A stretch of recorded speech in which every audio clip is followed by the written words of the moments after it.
Well, thank you once again for joining us as today we'll be taking a look at the antebellum South and kind of focusing on the peculiar institution of slavery.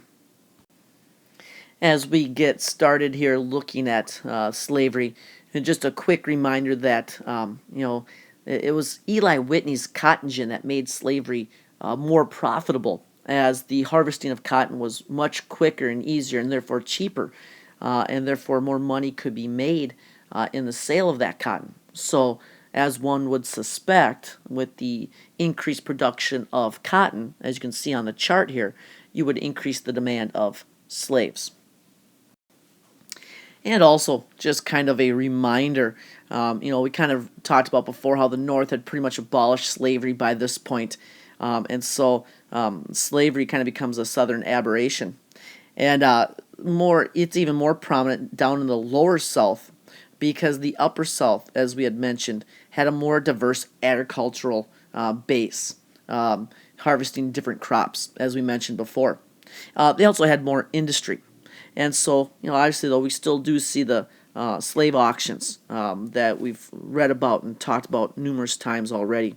And again, just to kind of put yourself in that scenario and how difficult and truly heart wrenching and horrible it must have been.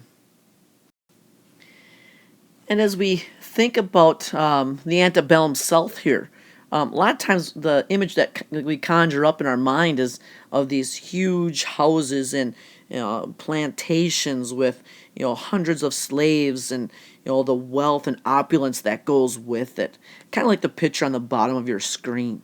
But in reality, probably the more common type house is the one in the upper right hand corner. Kind of a more modest home, smaller home, as the majority of Southerners were simply yeoman farmers, tended their own land. Maybe they had a slave or two working with them, but more than likely they worked their land themselves with their own family. And in reality, you can see that the vast majority of Southerners owned no slaves at all. In fact, by the time of the Civil War, only about a quarter of the population owned slaves. And of those who did, you can see the majority only owned a handful of slaves, maybe one or two, three or four of them. And even with that, a lot of times these smaller, slave owners, would actually work in the field with their slaves because it was hard labor and it did require a lot of work. And they had to try to make their money.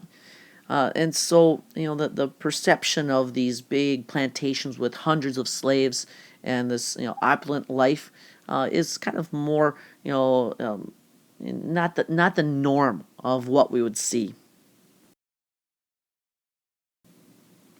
And of the slaves in the South, obviously the vast majority worked on plantations as we kind of come to, think about slavery. And on these plantations, a lot of times there's like self-sufficient little communities sometimes, kind of growing and harvesting everything that they might need.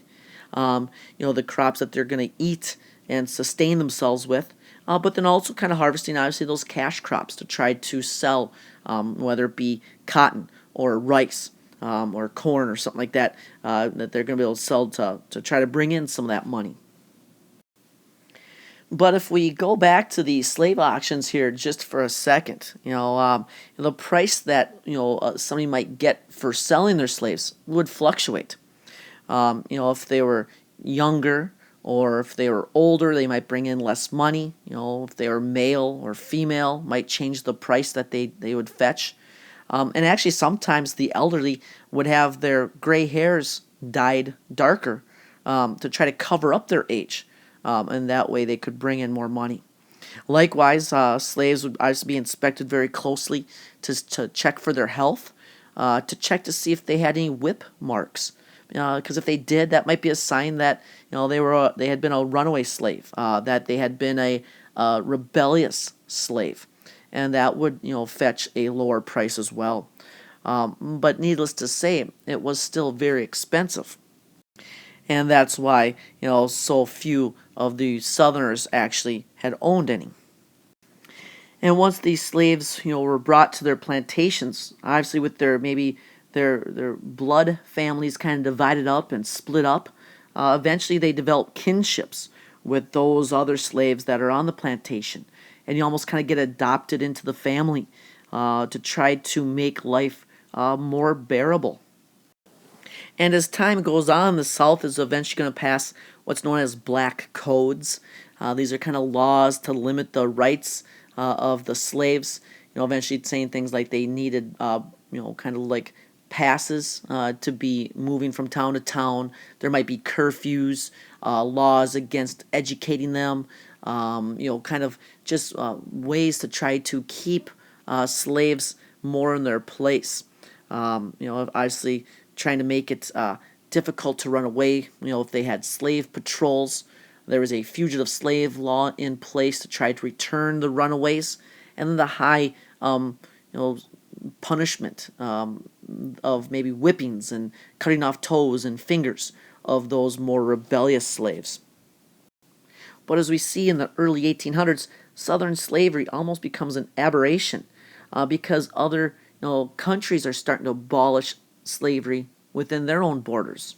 So not only had the North abolished slavery, but you see anti-slavery groups or abolitionist groups starting to form in the U.S.